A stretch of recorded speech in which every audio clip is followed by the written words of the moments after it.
Hello! Ito pong muli si Nanette ng Net Cooking.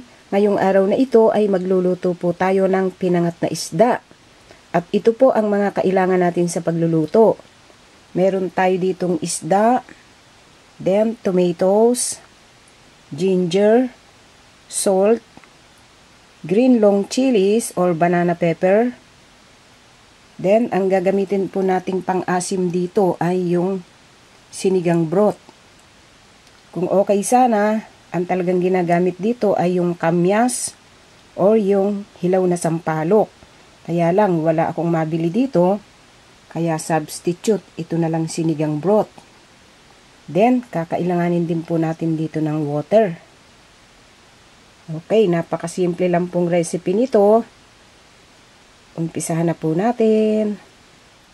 Then ngayon, ang susunod po natin gagawin. So, yung fish o yung mga isda ay inilagay natin dito sa isang lutuan. Medyo malalim itong ating cooking pot na paglulutuan. Then dito po, ilalagay natin itong tomatoes. Sliced tomatoes. Then itong salt. Saka yung ginger. So yung ginger, in-slice ko lang ng 3 pieces. Then, itong siling haba. Then dito po, lalagyan natin ng sinigang broth. So lalagyan ko muna siya ng mga 1 tablespoon. So, pag kinulang yung sinigang broth o medyo matabang pa, i-check natin at pwede po tayong mag-add ng salt o sinigang broth. Then, dito po, lalagyan po natin ng water. Mga 2 cups of water po ang ilalagay natin dito.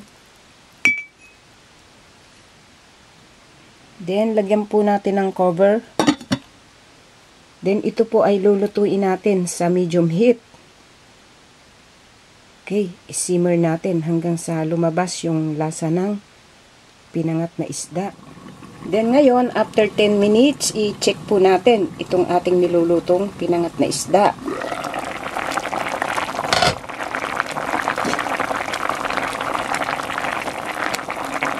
So, palagay ko okay na ito. Ang gagawin natin, i-check lang natin yung taste niya.